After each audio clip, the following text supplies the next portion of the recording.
마태복음 13장 24절에서 30절 말씀 제가 읽어드리겠습니다. 예수께서 그들 앞에 또 비유를 들어 이르시되 천국은 좋은 씨를 제밭에 뿌린 사람과 같으니 사람들이 살 때 그 원수가 와서 곡식 가운데 가라지를 덧뿌리고 갔더니 싹이 나고 결실할 때에 가라지도 보이거늘 집 주인의 종들이 와서 말하되 주여 밭에 좋은 씨를 뿌리지 아니하였나이까? 그런데 가라지가 어디서 생겼나이까? 주인이 이르되 원수가 이렇게 하였구나. 종들이 말하되 그러면 우리가 가서 이것을 뽑기를 원하시나이까? 주인이 이르되 가만두라. 가라지를 뽑다가 곡식까지 뽑을까 염려하노라. 둘 다 추수 때까지 함께 자라게 두라. 추수 때 내가 추수꾼들에게 말하기를 가라지는 먼저 거두어 불사르게 단으로 묶고 곡식은 모아 내 곶간에 넣으라 하리라. 아멘. 오늘은 추수감사주일이고 또 종교개혁주일로 지키고 있습니다. 이 추수감사주일에 하나님의 곶간에 들어가는 알고 같은 신앙의 사람, 또 그런 은혜가 여러분에게 있기를 축원해 드립니다. 오늘 본문을 보면서 사람들은 알곡과 가라지의 비유 혹은 가라지의 비유라고 하는 제목을 만들어서 붙이고 있습니다. 근데 이 제목은 사실 예수님이 말씀하신 본문의 의도하고는 아주 동떨어진 그런 편리성에서 붙여진 제목입니다. 왜냐하면 본문에 예수님이 말씀하신 첫 번째 이야기를 보면 이렇게 기록되어 있지요. 천국은 좋은 씨를 제밭에 뿌린 사람과 같다. 천국에 관한 비유를 모아놓은 것이 13장이고 천국은 이렇다라고 이야기를 합니다.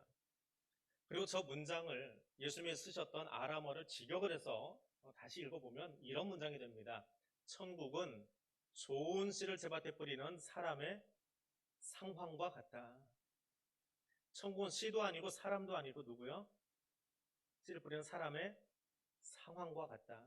이게 원래 본문의 의미입니다. 천국은 어떤 상황이라고 하는 것입니다. 이 비유 속에 등장하는 상황이 무엇이냐? 하나님은 어떤 상황 속에서 천국을 만들어가기를 원하시느냐? 그것을 함께 묵상하면서 복음의 메시지를 가까이 들어가 보려고 합니다. 첫 번째로 곤혹스러운 삶을 사는 사람들을 만나주시는 하나님입니다. 곤혹, 곤욕, 좀 헷갈리기 쉬운 단어인데 어느 것이 맞지요? 질문이 함정인데 둘 다 맞습니다. 곤욕이라고 하는 말은 심한 모욕 또는 참기 힘든 일을 의미합니다. 그래서 곤욕을 치룬다라고 이야기합니다. 곤혹이라고 하는 단어는 곤란한 일을 당해서 어찌할 바를 모르는 것을 의미합니다. 그래서 곤혹스럽다라고 이야기합니다. 두 개가 전혀 다른 단어인데 혼동해서 뒤집어서 쓰시는 분들이 있습니다. 그런데 오늘 본문은 곤혹스러운 상황이라는 의미입니다. 자, 마태는 이 복음서를 기록하면서 쉽게 이해하면 마태 목사님이 자기가 목회하고 있는 교회 성도들에게 설교를 하는 겁니다. 그게 제일 첫 번째 마태복음을 받은 독자들이요, 듣는 청중입니다. 자, 마태가 본인의 마태 공동체에게 설교를 하는데 어떤 설교를 하는 거예요? 예전에 예수님이 바닷가에서 하셨던 그 설교를 기억을 해가지고 그대로 옮기고 있는 겁니다. 이것이 마태복음이다. 그렇게 이해하시면 돼요. 이게 1차 청중입니다. 그리고 그때 분위기가 어떤 것이었길래 성경에 남겨놓았고 오늘 우리가 들어야 되는가? 그것이 최종 청중, 오늘 나의 모습입니다. 성경은 그렇게 접근하면서 보는 겁니다. 자, 마태가 기억했던 그리고 마태복음의 메시지를 제일 처음 들었던 사람들의 모습은 어떠한 사람들이냐? 곤혹스러운 삶을 살고 있는 사람들입니다. 로마 제국 안에서 소수로 살아가는 사람들이에요. 왜 소수냐? 가정적으로도 소수예요. 자, 우리로 이해한다면 유교적인 집안에서 제사 드리고 살다가 예수 믿기로 작정하고 교회 나옵니다. 그럼 부모들이 뭐라고 그래요? 야, 이놈아 호적파가라. 제사상도 안 차려줄 거냐? 그러잖아요. 마찬가지로 2000년 전 마태 공동체는 주로 유대계 그리스도인들이에요. 유대인이었다가 예수 믿은 사람들이에요. 그럼 가정은 다 유대교예요. 아직 메시아가 안 왔다고 그러는데 이 사람은 예수를 메시아로 인정하고 살아갑니다. 그럼 사람들이 뭐라고 그래요? 너라고 못 올리겠다. 호적파가라. 지금도 이스라엘 사회에서 예수 믿으면 폭탄 테러 당하거든요. 지금도요. 2000년 전은 더 심했습니다. 아예 결별하는 거예요. 마을에서 같이 어울리지도 못할 만큼 왕따 시켜버렸어요. 그 왕따 당함을 경험하고 살아가는 사람들이 누구요? 마태복음을 받아든 1차 청중들이에요. 또 이 사람들은 어떤 사람들이냐? 가정적으로도 그렇지만 사회 안에서도 소수예요. 예수 믿는다라고 하는 사실을 로마 사회가 인정해 준 것. 너희는 예수 믿는다고 외치고 다녀. 괜찮아. 국교로 공인해 준 것이 주후 313년입니다. 근데 마태복음은 언제 기록됐느냐? 주후 100년도 아니고 60년, 70년이에요. 아직은 교회라는 이름도커녕 이제 막 예수 믿는 사람들이 이렇게 모이기 시작할 때예요. 아주 작을 때지요. 그래서 유대교인들이 자기 가정에서도 예수 믿는다 하면 쫓아냈지만 예수 믿는 무리들을 잡으려고 다녀요. 심지어는 바울을 죽이려고 결사대가 조직되어 있던 것이 이때의 분위기거든요. 로마 사회에서는 아직 기독교인은 말도 없어요. 예수 따르는 추종자들, 예수의 사람들, 그래서 그리스도인 그런 말이 나오는 거예요. 그 사람들에 대해서 탄압을 하던 때예요. 박해하던 때예요. 그러니까 사회적으로도 지독한 소수지요. 규모를 갖춘 게 아니기 때문에 바람만 불면 곧 꺼질 것 같은 그런 위태위태한 상황 속에서 어제도 그제도 순교자가 나왔고 오늘도 예수 믿고 나가면 나도 순교할지 모르는 그런 곤혹스러운 삶을 살고 있더라라고 하는 것입니다. 오늘 우리는 어떻습니까?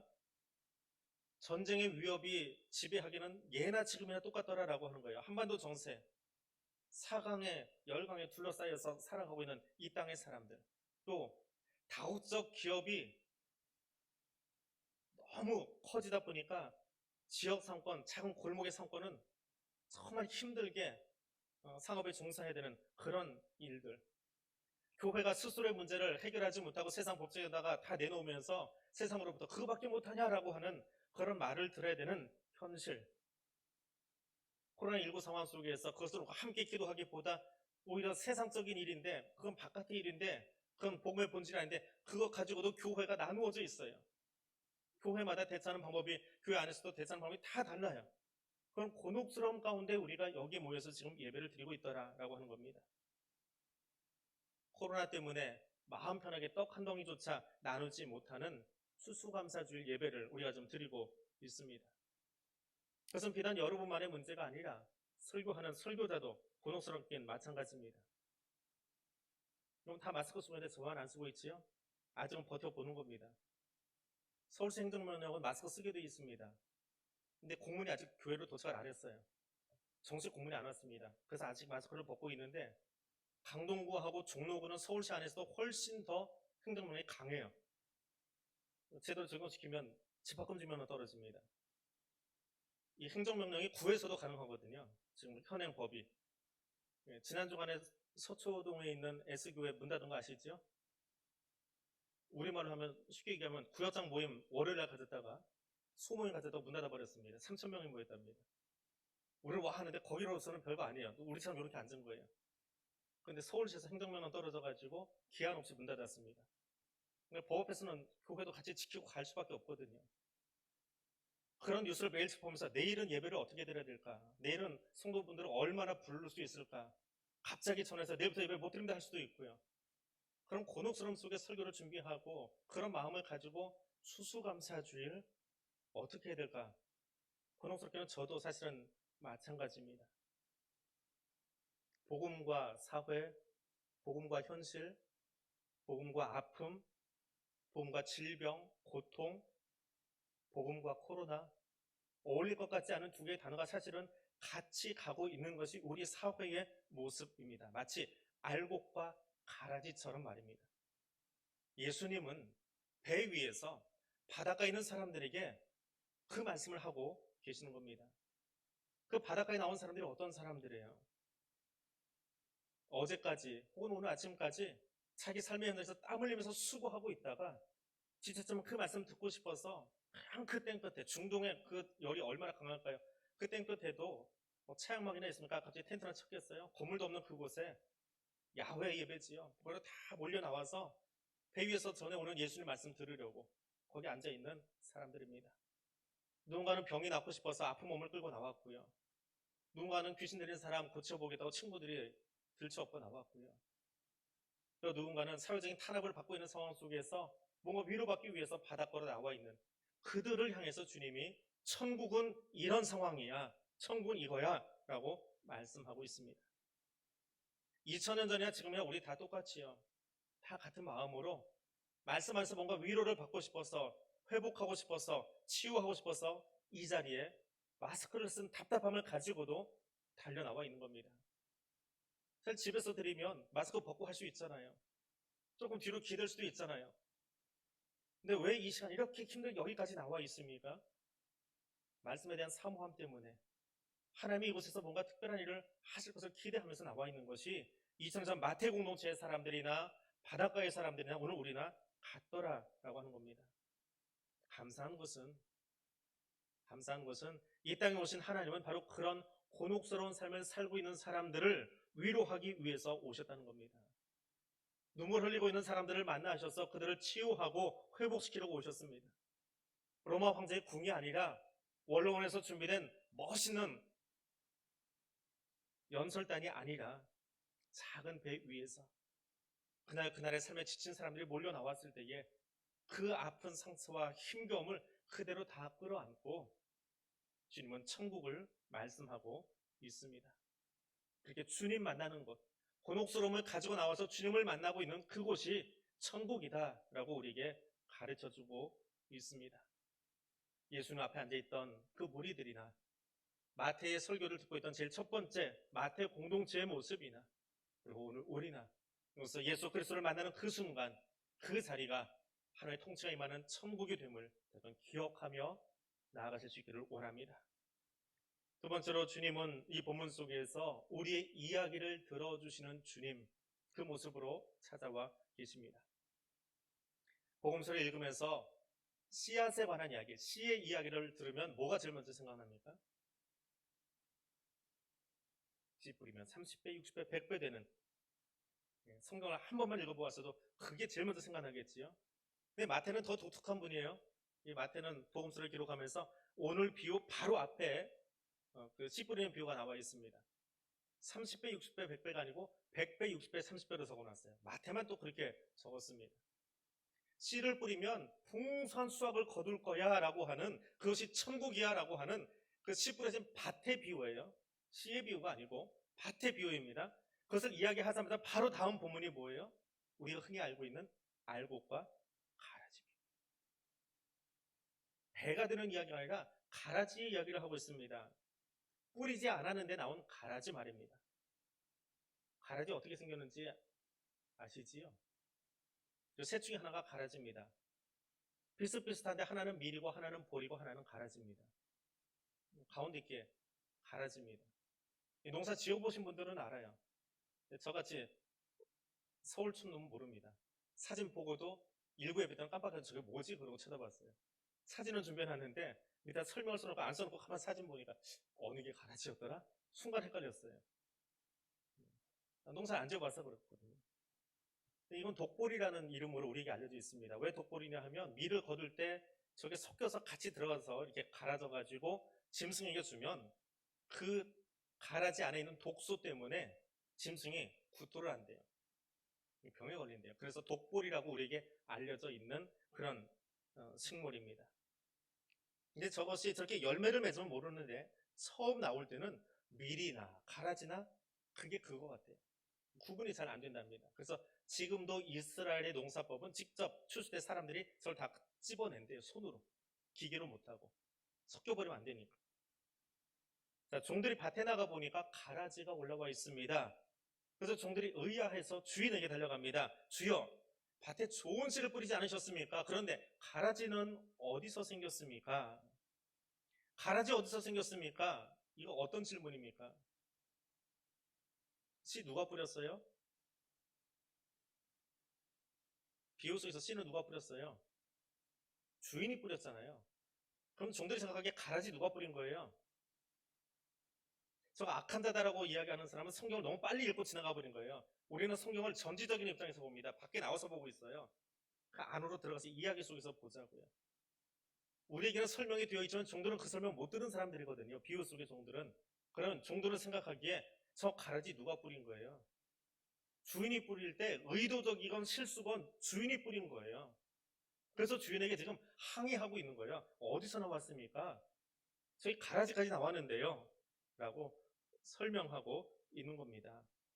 혹시 주인님 실수로 그 씨앗 주머니 안에 이스라엘은 그렇게 하거든요. 여기다 씨앗 주머니에다가 씨를 놓고 지나가면서 휘게 공중에다 뿌려요. 우리처럼 밭에다 하나하나 심는 것 같으면 구분한 다음에 심지요. 벼를 심을 때 이렇게 미리 모종됐다고 해서 뽑아서 이렇게 손으로 쿡쿡 누르잖아요. 기계로 하기도 하지만. 근데 그건 우리의 농사법이에요. 우리의 농사법으로 이해하면 안 돼요. 주머니에 씨앗이 잔뜩 들어가 있는데, 고만고만한 씨앗이 있는데, 한 움큼 잡아가지고 휙 뿌려버려요. 이게 이스라엘 농사법이거든요. 그러니까 잘 떨어지면 거기서 100배 나오는 거예요. 돌밭에 떨어지면 아예 안 나오고요. 그런 식의 농사이기 때문에 우리의 이해로는 납득이 안 되지요.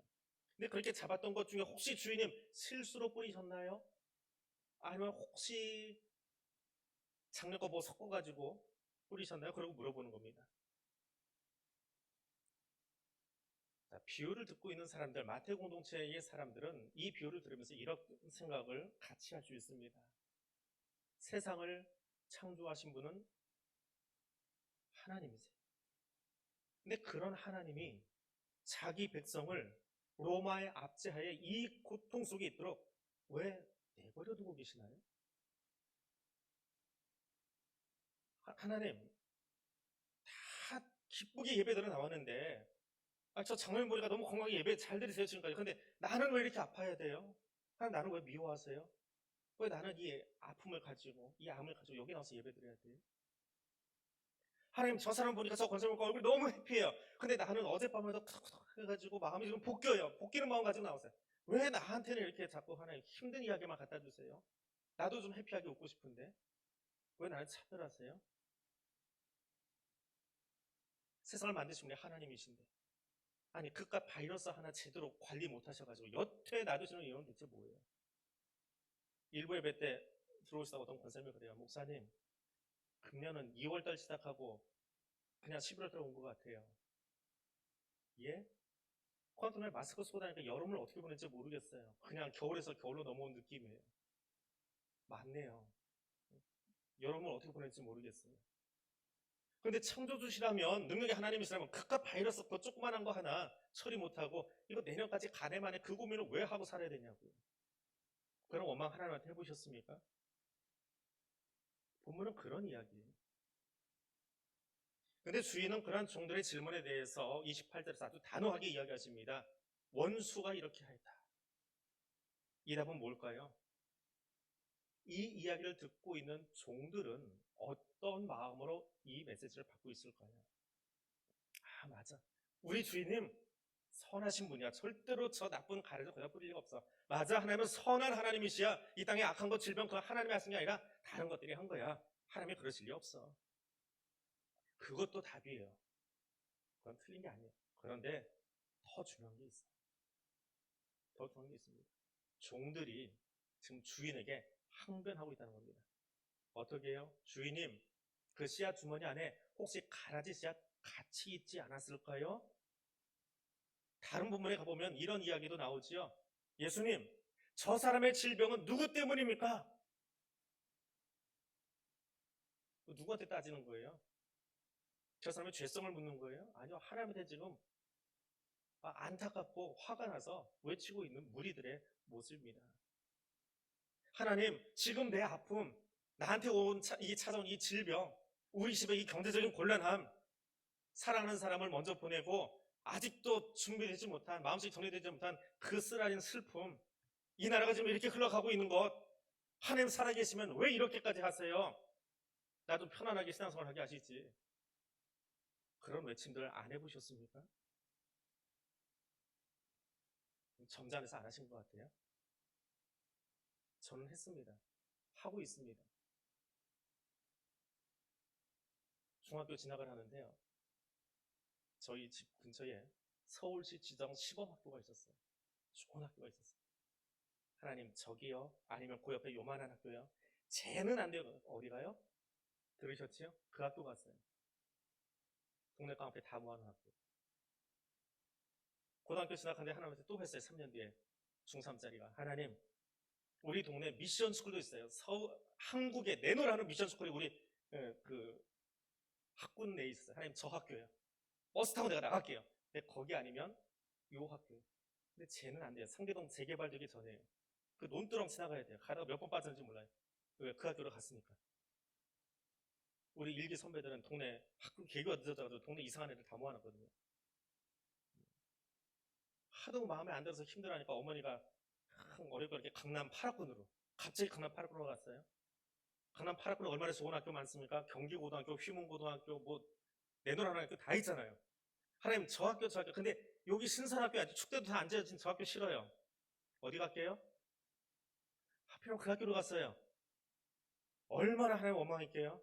한 번도 아니고 내 인생에 3번 간섭을 하시는데 중학교, 고등학교 전학할 때까지 다 그렇게 하셨어요. 싫다는 데만 보내셨어요. 근데 언제 알았어요? 신학교 들어가고 나니까 알겠더라고요. 내 인생에 그 학교를 지나오지 않았으면 판자촌 사람들, 대한민국의 최고의 갑부들, 최고의 권력자들, 그 집안의 아이들 못 만나봤을 거예요. 어떤 생각과 어떤 가치관을 가지고 어떻게 어울려야 될지, 어떻게 만나야 될지 몰랐을 거예요. 신학교 가서 신학 공부하다가 하나님이 내게 인생 수업 시키신 것을 그때 알았어요. 그리고 그때가 사람 앞에 엎드려졌어요. 거기 보내신 거 감사해요. 그때 그렇게 손들고 당신 뭐냐고 소리 지를 때 야단 앉혀주신 것만도 너무너무 감사해요. 그게 복음이라고요. 오늘 종들이 그러는 거예요. 이거 누가 이렇게 했습니까? 저만 그럴게요. 시편을 읽어보십시오. 답답하고 어느 날 가운데 하나님 앞에 손을 들고 외칩니다. 어찌하여 나를 버리십니까? 시편 22편에 나오잖아요. 예수님 십자가 위에서 그 말씀 그대로 다시 되뇌이신 거예요. 하나님 하나님 어찌하여 나를 버리셨습니까? 근데 하나님은 그 외침을 그 항변을 외면하지 않으시고 그대로 성경 안으로 가져오세요. 왜? 그것이 우리의 실존이기 때문에. 그것이 우리의 연약함이기 때문에. 우리가 연약해서 그 외침을 누구든 할 수 있기에 괜찮아. 내가 10회도 써놓을게. 너도 그렇게 해. 너도 그렇게 외쳐봐. 내가 다 들어줄게. 내가 나의 뜻을 이해하고 내가 하나님의 나라를 이해하고 엎드릴 때까지 내가 참고 기다려줄게. 내가 다 들어줄게. 손을 들고 또다시 오늘 누군가가 성경 그대로 너 어째 나를 버리십니까 해도 괜찮아. 내가 그 목소리 들어줄게. 종들의 외침을 시인들의 외침을 들어주시는 하나님이 있는 것 그것이 복음입니다. 주인은 그 종들에게 내가 안 했어. 종들 왼수들이 한 거야. 변명하신 것이 아니고요. 잘 모르는구나. 몰라서 하는 거지. 그래 다 이야기해. 너희들의 이야기 내가 들어줄게. 오해할 수 있고 이해가 안 돼서 답답할 수 있고 또 일거리가 넘쳐났지요. 가래자가 생겼으니까 종들은 얼마나 많이 일해야 돼요. 손으로 다 일해야 되죠. 그래 나도 다 알아. 근데 왜 그런지 너희가 이해할 때까지 내가 너희의 말을 다 들어줄게. 그것이 복음이더라 라고 하는 겁니다. 그럼 비근한 예를 하나 들어볼까요? 요즘 매일 하는 이야기가 코로나지요. 코로나19 저는 이 단어만 씁니다. 그렇게 쓰는 이유는 그러니까 공식적인 언어이기 때문에 그렇게 써요. 설교단에서 뭐 제 개인적인 이야기를 할 수는 없잖아요. 간혹 예화 속에 제 이야기 하긴 하지만. 근데 설교단에 올라와서 기도하시는 분들 보세요. 뭐 권사님, 집사님, 사모님. 코로나19를 부르는 단어가 달라요. 사람마다. 근데 그 다른 분하고 마주하고 한번 이야기해 보세요. 예. 다른 언어 쓰시는 분 있지요? 그분하고 마주하고 한번 이야기해 보세요. 코로나19를 어떻게 생각하세요? 그거 어떻게 대처해야 돼요? 그건 어떤 상황이에요? 조금 더 이야기 생각하면 어떻게 돼요? 전쟁이 일어납니다. 정치적인 전쟁도 일어나고요. 역사적인 전쟁도 일어나고요. 싸움판 돼버려요. 왜? 사람은 나와 다른 것을 인정해주지 못해요. 싫어하고요. 거절하고요. 등 돌려버립니다. 그건 사람이에요. 근데 예수님은 어떻게 하셨어요? 좌편 강도의 이야기도 우편 강도의 이야기도 다 들어주시는 분이에요. 하나의 나라를 이해할 때까지 들어주시는 분이에요.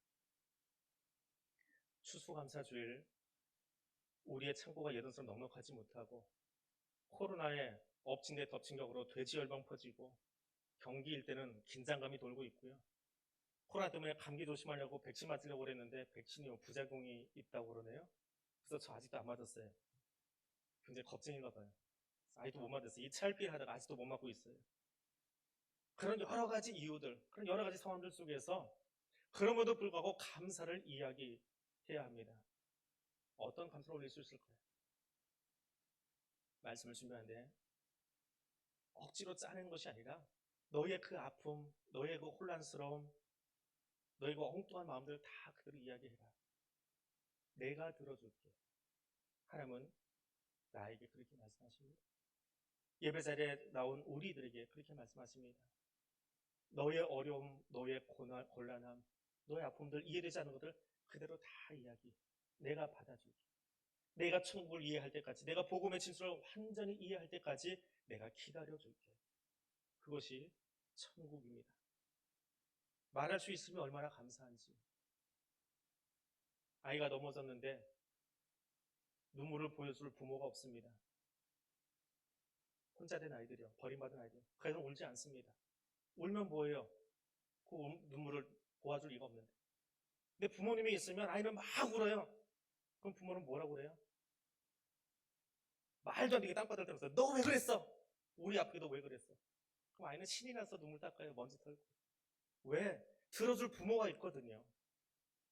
원망스럽지만 이해되지 않지만 하나님께서 하나님 어찌하여 하고 손을 들었는데 왜 그래요? 신앙의 부재가 아니고 그게 신앙이에요. 하나님이 이것도 들어주신다라고 믿으니까 외치는 거예요. 언제까지요? 그러다 이해되고 나면 이 손이 배꼽 밑으로 내려와 버려요. 잘못했습니다. 제가 잘못 알았습니다. 엎드리겠습니다. 뻣뻣하던 목이 아니라 무릎을 꿇어버리고 하나님께 나갑니다. 그 모든 상황이 천국이에요. 하나님이 나의 모든 고민을 들어주시고 응답해 주시고 나를 그럼 천국을 경험할 수 있도록 해주시는 그것이 천국입니다. 그 천국이 우리에게 주어졌음에 감사하는 여러분 될 수 있기를 원합니다. 마지막으로 가라지는 불로 알고 본 하나님의 곳간으로 보내는 이것이 천국입니다. 종들이 알았습니다. 가라지의 출처가 주인이 아닌 것을, 그리고 선한 주인은 그 일을 결코 하지 않는 것을 알고 있었습니다. 그리고 너그럽게 자신들을 대해주고 있는 주인 때문에 너무 신이 났습니다. 그래서 이 종들은 뭐라고 이야기합니까? 주인님, 주인님, 가만 놓아두면 그 가루 속에 있는 누룩처럼 이것 가라지들이 번지지 않겠습니까? 우리가 나가서 뽑아버리겠습니다. 신이 나서 이야기합니다. 종들의 마음은 어땠을까요? 알고 사이에 삐죽삐죽 올라오고 있는 가라지 정말 보기 싫었습니다. 밀보다 우후죽순처럼 올라오고 있는 그 가라지 독볼이 정말 싫습니다. 금년 여름에 텃밭 관리가 좀 안 됐어요. 안 되는 이유는 제가 텃밭에 잘 안 들어갑니다. 들어가면 사고를 치기 때문에 화초는 뽑아버리고 잡초는 놔둡니다. 꼭 사고를 쳐요. 전지해라 그러면 싹 그냥 민머리 만들어버리고요. 그래서 저희 어머니가 손대지 말고 그냥 보기만 해 그래요. 근데 어머니가 금년 여름에 이제 한 해가 다르다고 여름에 좀 못 오셨어요. 한 2주 못 오셨더니 화초는 자라는 속도가 이렇게 올라오는데 잡초는 이렇게 올라와요. 2주 지나니까 얼마나 엉망이 되어버리는지요. 보기는 싫은데 들어가서 뽑을 수가 없는 거예요. 또 사고 칠까봐. 종들의 마음이 그거예요. 밭을 보니까 저 가라지들이 얼마나 잘 자라고 있는지 뽑아버리고 싶은 거예요. 주인님, 저 뽑아버려야 되지 않겠습니까? 이 주인의 대답이 달라요. 뭐라고 하십니까? 가만 두어라. 가라지 뽑는다고 나갔다가 곡식까지 뽑을까 염려된다. 그 생각은 무엇일까요? 그 말씀의 의미는 무엇일까요? 가라지를 보호하는 것입니까? 아닙니다. 가라지를 향한 주인의 의도는 아주 분명하게 적혀 있어요. 뽑아버리는 게 아니라 태워버릴 거예요. 주인은 이미 결정했어요. 가라지는 태워버리기로 이미 주인은 작정하고 있어요. 그런데 지금 종들이 하는 이야기잖아요. 뭐라고 하시는 거예요? 너희 실력으로 온전하게 가라지만 뽑을 수 있느냐라고 묻고 계십니다. 여기 종과 주인의 생각의 차이가 있습니다. 주인은 추수 때에 저 가라지를 내가 불태워 버리겠다라고 하는 이미 작정을 하고 계세요. 그런데 종들은 우리의 실력으로 다 뽑아낼 수 있습니다 라고 의협심에 오만함에 교만함에 지금 이야기하고 있는 거예요. 악을 향해서 악한 것을 향해서 우리가 악한 것을 완전히 구분하고 다 정리할 수 있습니다. 그렇게 말하는 인간들과 똑같은 거예요. 미국이 9.11 테러를 당한 다음에 미국 부시 대통령이 내 임기 내 지구상에 있는 모든 테러 집단들 다 찾아내서 소탕하겠습니다. 그 뒤로 미국 대통령 몇 번 바뀌었습니까? 미국의 그 큰 정보력, 그 군사를 가지고 테러 집단 다 소탕했나요? 아니요. 지금도 진행형이에요. 이게 우리의 약함이에요. 우리의 실력은 거기까지라고요. 그런데 우리는 교만하게 그렇게 말합니다. 내 실력, 내 지식으로 성곽을 완벽하게 구분하고 다 속아낼 수 있습니다. 이게 종들의 생각이고요. 우리들의 생각입니다. 네, 하나님은 그런 우리에게 말씀하십니다. 너희의 지혜와 능력이 최고라고 교만하게 말하지 말아라. 손 놓고 있으라는 이야기는 아닙니다. 밭을 바라보며 알곡이 무엇인지 가라지가 무엇인지 알아야 돼요. 복음이 무엇인지 비진리가 무엇인지 구분할 줄 아는 영적 분별을 가져야 됩니다. 그러나 이 말씀 속에서 기억할 것은 최후의 심판자는 내가 아니라 내가 할 거다라고 하는 거예요. 창조주는 나다라고 하는 것을 가르쳐 주시는 거예요. 종들이 그것을 인정하는 자리, 종들이 그것을 인정하며 살아가는 그 자리가 천국이다라고 말하는 겁니다. 하나님은 가라지에 대해서 단호합니다. 불태우실 거예요. 뽑는 것이 아니라 불태워버릴 겁니다. 그러나 알곡은 어떻게 해요? 주인의 곳간으로, 하나님의 곳간으로 옮겨 놓으실 거예요. 텃밭에 있는 동안에 가라지한테 채이고 힘들고 정말 힘겨운 삶을 살아왔지만 마지막 때 하나님은 추수꾼을 통해서 그들을 하나님의 곳간으로 옮겨주실 거예요. 하나님의 손에서 풍성한 안식과 위로를 얻을 거예요. 근데 우리는, 종들은 자기 손에 있는 것만, 자기 실력만 바라봅니다. 그리고 때로는 그 손 밖에 있는 것, 우리 능력 밖에 있는 것까지 생각하면서 내가 다 할 수 있습니다 라고 말합니다. 근데 하나님 그것 나무라지 않으십니다. 나무라지 않고 깨달아 알아라 말합니다. 내가 통치자이고 내가 주권자이고 내가 심판자다. 그리고 내가 마지막 날에는 더 풍성하고 온전케 하겠다라고 말씀해 주십니다.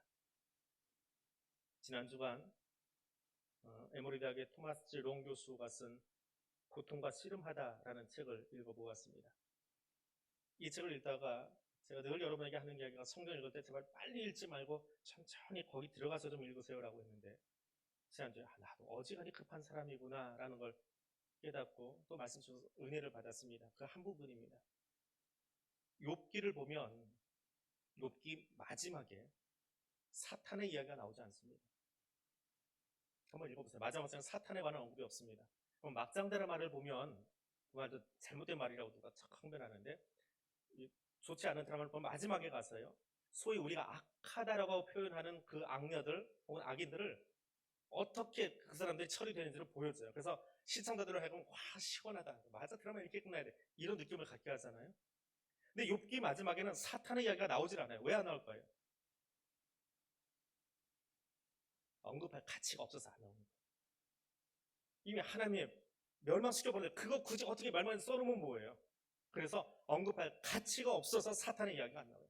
대신에 중요한 이야기가 하나 등장합니다. 욥기 1장에서는 욥이 제사 드리는 장면이 나와요. 욥이 생일잔치 하는 장면이 나와요. 그리고 혹시나 내가 부지 중에 사고 쳤을까봐 또 다른 속죄를 드리는 장면이 나와요. 그리고 자녀들을 소개하는데 아들 7과 딸 3 있었다. 한 줄로 딱 끝납니다. 근데 욥기 마지막 장에 가면 욥이 늙었대요. 더 이상 욥이 일하지 않습니다. 누가 일해요? 욥의 아들들이 일을 해요. 욥의 아들들이 잔치를 벌이는데 사려 깊게 누이들을 불러냅니다. 자기 누이들을. 숫자가 똑같아졌어요. 다시 7셋 또 태어납니다. 그들을 불러서 잔치를 벌이는데 여자 셋의 이름이 등장합니다. 여미마, 그시야, 게레나프. 놀라지도 않으시지요? 구약에서는 너무나 놀라운 사건이에요. 왜? 여자들을 숫자도 계수하지 않았을 뿐더러 이름 잘 부르지 않습니다. 욥기 내도 1장에서는 딸 셋 그리고 땡이에요. 이게 욥기 마지막 어떻게 됐어요? 욥에게 회복인 줄 알았더니 욥의 회복을 쓴 책이 욥기인 줄 알았더니 아니라고요. 욥의 회복이 아니라 하나님이 사탄의 계력을 무력화시키신 뒤에 새로운 창조를 하신 거예요. 주변에 머물던 여인들을 이름을 붙여주시고 무대 중앙으로 끌어내셔서 이제는 여미마, 그시야, 게르나복으로 살아간다라고 새로운 창조, 이전에 없었던 새로운 일들을 일궈내신다라고 하는 것을 보여주는 책이 욥기더라라고 하는 거예요. 얼마나 아름다운 결말인지. 하나님, 저도 이 여인들의 이름을 보지 못했습니다. 책을 보다가 얼마나 감사하고 놀라웠는지. 그것이 천국입니다. 회복이 아니라 지금도 새로운 창조, 새 하늘과 새 땅을 위해서 만들어가기 위해서 일하고 계시는 하나님을 볼 수 있는 그것이 천국이고 천국 백성의 모습입니다. 말씀을 맺습니다. 코로나로 모든 것들이 묶여 있습니다. 내일 모레 노회를 한다고 하는데 노회를 제대로 할 수 있을지도 고민입니다. 가을 추수를 이야기하는 것보다 사람들이 모이면 힘들지요, 어렵지요, 언제 끝나나요? 답답한 이야기만 서로 오고 가고 있습니다. 그때 하나님은 오늘 본문을 통해서 가라지를 보지 말고, 가라지만 보지 말고 주인 되신 하나님, 마지막에 심판자 되시는 하나님, 새롭게 창조하시는 새와 새 땅을 만들어 우리에게 주기 원하시는 그 하나님을 만나라라고 말씀하고 있습니다. 그것이 복음이고 그것이 천국이기 때문에 그렇습니다. 그리고 무엇보다 더 큰 최고의 복음은 하나님이 지금도 우리와 함께 하신다라고 합니다. 그래서 다윗은 이렇게 찬송합니다. 내가 사망의 음침한 골짜기를 다닐지라도. 오늘 나는 이렇게 찬송합니다. 내가 코로나 상황 속에 파묻혀 있어도, 사망의 음침한 골짜기를 저도 하나님이 함께 하시기에 거기서 두렵지 않습니다. 코로나 상황이 우리를 짓누르고 있어도 그 상황 속에 눌려있지만 두렵지 않습니다. 하나님이 함께 하시기 때문에 그렇습니다. 그리고 하나님이 우리에게 새로운 모습, 회복이 아니라, 코로나 이후의 회복이 아니라 코로나 이후에 새로운 땅을 우리에게 만들어 주셔도 함께 하시는 하나님을 알기에 우리는 예전에 부르지 않았던 새로운 노래와 새로운 찬송으로 하나님과 함께하는 천국을 만들 겁니다. 그것이 그리스도인의 삶입니다. 오늘 추수감사주일 그 찬송을 부르며 또 그 찬송을 기대하며 나아가는 저 여러분 될 수 있기를 원합니다. 하나님 오늘 여기 함께 하십니다. 우리 함께 일하십니다. 그 일하심을 아는 여러분, 오늘도 이 자리를 사모하고 있지만 함께하지 못한 분들을 위해서 기도하며 말씀을 맺으려고 합니다. 이 시간 우리 환우들을 위해서 함께 기도하기를 원합니다. 우리 김순자 집사님 3단지 앞에서, 옛날 3단지 그 아르테온이죠. 아르테온 앞에서 야구르트 이렇게 파시던 판매했던 분인데 암으로 인해서 병원에서는 얼마 남지 않았다라고 이야기를 합니다. 본인은 모르고 있어요. 면회도 잘 안 되고 남편분이 연락을 주셔서 간병인표 가가지고 잠깐 들어갔다 나왔습니다. 하나님 안에서 아름다운 시간들을 가질 수 있도록 위해서 기도해 주시고, 한원석 집사님 췌장암 판명 받고 지난주 그저께 첫 항암 들어갔습니다. 앞으로 6개월 해야 되는데요. 첫 항암 끝나고 오시면서 집으로 돌아오는 길에 부부가 같이 전화를 했습니다. 저도 운전 중에 전화를 받아서 목소리를 들었는데, 목사님 빨리 찾았어요. 그리고 항암 시작했습니다. 견딜만 합니다. 하나님 은혜로 기도 많이 해주세요. 그러셨습니다. 감사하는 목소리 들으면서 제가 오히려 더 작아진 느낌을 받았습니다. 집사님 위해서 기도해 주시고, 한원철 집사님 암이 전이 돼서 다시 항암 들어가 있습니다. 지난번보다 더 많이 힘드신 것 같아요. 교회도 우리 많은 분들 이름을 사실 다 적지를 못했습니다.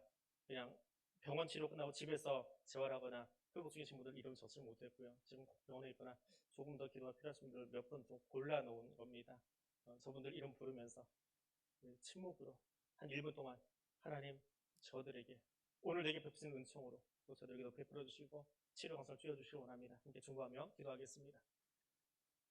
거룩하신 하나님, 우리 김순자 집사님, 우리 한원석 집사님, 한영철 집사님, 우리 박성구 집사님, 김인숙 원사님, 송순아 집사님, 선순아 집사님, 최성환 집사님, 시민석 장로님, 이영숙 집사님, 황순옥 집사님, 김병선 집사님, 이정순 집사님, 사랑하는 분들의 이름을 부르며 우리 함께 기도합니다.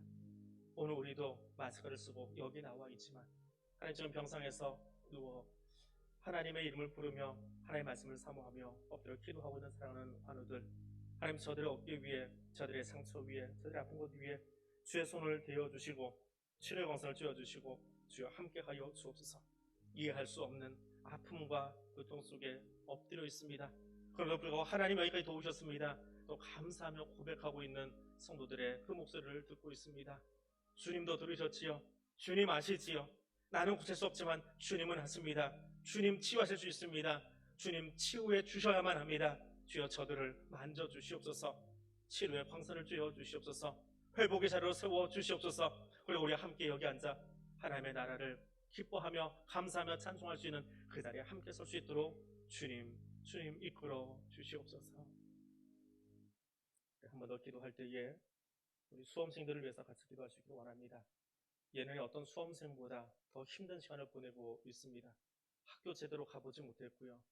고등학교 시간 잘 정리도 못하고 수능 시험을 치러야 됩니다. 학교를 진학해야 되는지 군대 가야 되는지 남자애들은 그것 고민이 많은 그런 시간들도 보내고 있습니다. 수험생들을 위해서 기도해 주시고, 우리 청년들 취업 준비하고 있습니다. 기존에 직장 다니던 사람들도 내일이 불안한 그런 시대인데 취업하는 아이들은 얼마나 더 많이 힘들까요? 저들을 위해서 기도해 주시고, 또 그 잔을 놓고 있는 우리 부모님들, 그 아픈 가슴들, 또 간절한 그 기도 소리를 하나님 들어주시기 원합니다. 우리 앞에 있는 우리 수험생 명단, 저들 이름 부르면서 한 번 더 중보하며 기도해 주시기 바랍니다. 함께 기도하겠습니다.